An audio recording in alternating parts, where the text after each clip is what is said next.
Ok, vous revenez sur le calque des fleurs, vous allez double-cliquer dessus.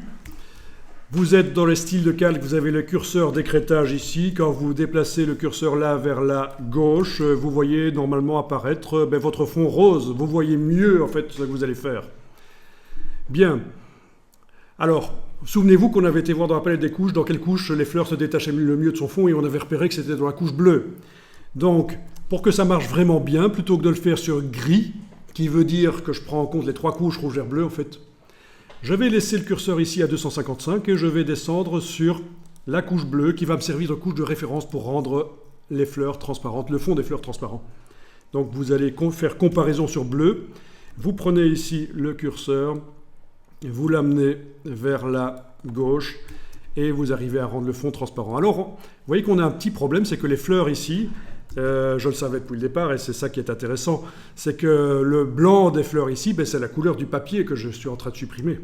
Il n'est pas possible à ce stade-ci de dire que, même en faisant une sélection baguette magique ou lasso avant, il n'est pas possible de dire que les fleurs là ne vont pas être rendues transparentes.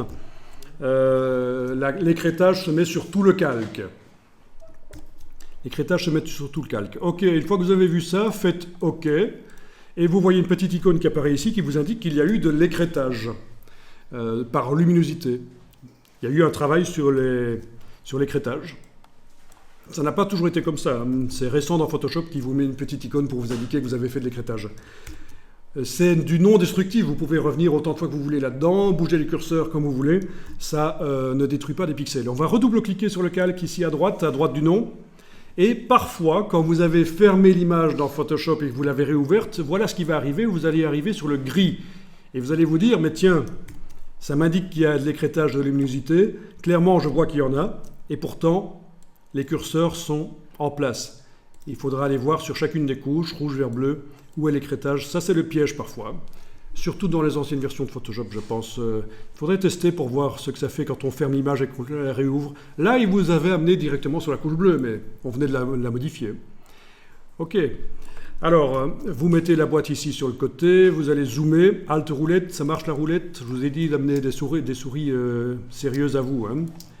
Voilà. Donc vous positionnez le curseur de manière à ce que le bord des fleurs soit correct. Alors, quand on zoome bien, on remarque qu'il n'y a que deux niveaux de transparence. Soit les pixels apparaissent, soit ils n'apparaissent pas. Là, ils apparaissent, là, ils n'apparaissent pas. Et c'est assez moche en fait. Donc il y a un petit truc caché ici, c'est la touche Alt, qui va vous permettre de séparer en deux et de faire une zone de transition entre ce qui apparaît et ce qui n'apparaît pas.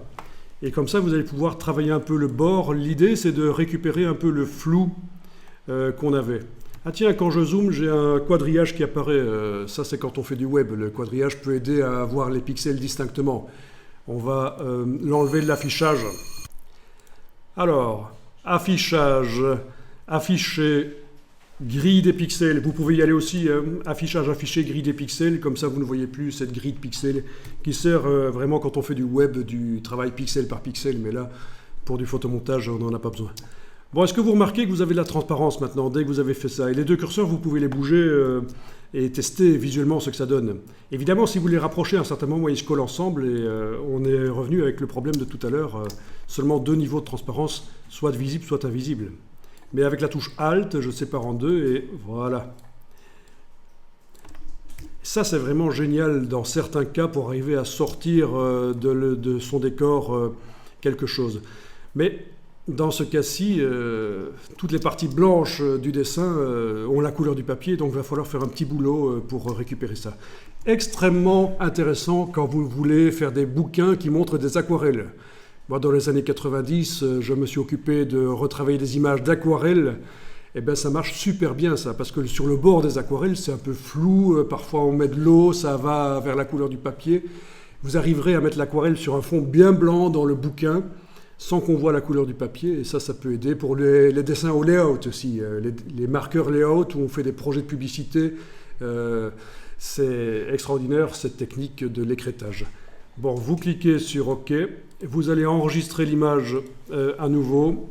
Là, j'ai fait enregistrer sous parce que je vais enregistrer régulièrement sous un nom différent en indiquant par exemple ici 0,2 pour garder la progression dans l'exercice, pour avoir les différentes étapes, et aussi au cas où je me plante complètement à un certain moment.